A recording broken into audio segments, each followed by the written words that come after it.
from The Gathering. My name is Meryl, and this is another story from my family. This story also has my sister Lynn, who I did a story on about a week ago called The Sewing Machine. Many, many years ago, my younger brother was in a horrific work accident, which left him permanently disabled.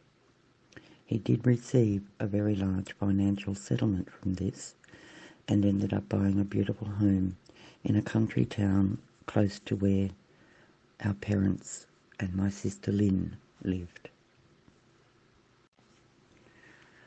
As my sister Lynn was well known for her beautiful sense of decorating, her home was immaculate.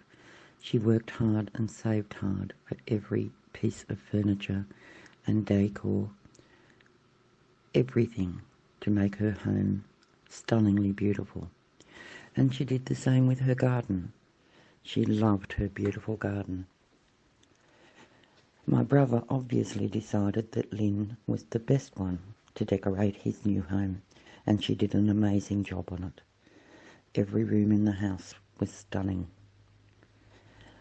Lynn also bought my brother a huge cement pot for the garden and a beautiful plant to go in it. This pot was so large and so heavy, it took 3 delivery men to bring it around to the back of into the pergola and place it into the exact spot, because it really couldn't be moved again just by my brother alone. So it took pride of place in my brother's backyard. Over the years, the beautiful plant that was in this pot thrived. My brother met who was to become his future wife. My sister Lynn was very, very protective of my brother. We all were, but Lynn more so. She strongly believed that the woman my brother was to marry was marrying him for the wrong reasons, which is, she thought it was because of his money. Some agreed with Lynn and some of us didn't. I saw how happy my brother was, and that's all that mattered to me. Lynn refused to have any part of the wedding preparations, and she also refused to attend the upcoming marriage. But sadly, in the meantime, my sister was diagnosed with cancer, and she didn't survive long at all, so that when the wedding did eventually come around, we had already buried my sister Lynn. The day of the wedding arrived, and some family members were very noticeable in their absence, but most especially our beloved sister Lynn. Lynn loved butterflies, always had a passion for them, and she had one put on her headstone. The celebrant arrived, ready to start the ceremony. We were all seated there. It was a beautiful sunny day, a bright blue sky, not a cloud in the sky, not a breath of wind. Nothing. It was silent and still. And as we were waiting for the celebrant to begin, we were all startled by a sudden, loud crashing. We all turned to where the noise came from, and there was my sister Lynn's pot.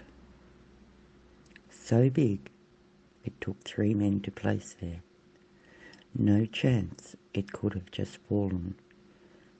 And even if there was a gale force wind, it would have been near impossible to blow this particular pot over.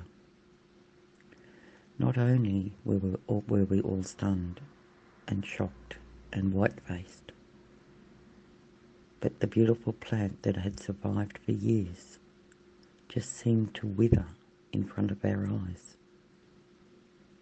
None of us at that time even thought to take a photo. My brother was white-faced. There was a stunned silence. And then, all of a sudden, right around my sister, my other sister and myself, and my mother was a single white butterfly floating around our heads, just one butterfly. After a few moments of us all gathering ourselves together, the wedding went ahead, and it indeed was a beautiful ceremony, marred only by the shattering of this well-loved pot. My sister had decided that she still did not want this marriage to go ahead, although my brother and his wife have been married for many, many, many years and are still to this day happily married. I think Lynn's protectiveness of my younger brother was more prominent than her thoughts that maybe, just maybe, this was the woman for my brother. But she did make her presence known. The pot was never replaced. He could never stand to have another pot put in that place again. So that is my sister's visit again, even though I think, and we all agree, that she did this out of love for my brother. I think in this instance, my sister may have just been wrong. But that's my sister Lynn. She always had to have the last say.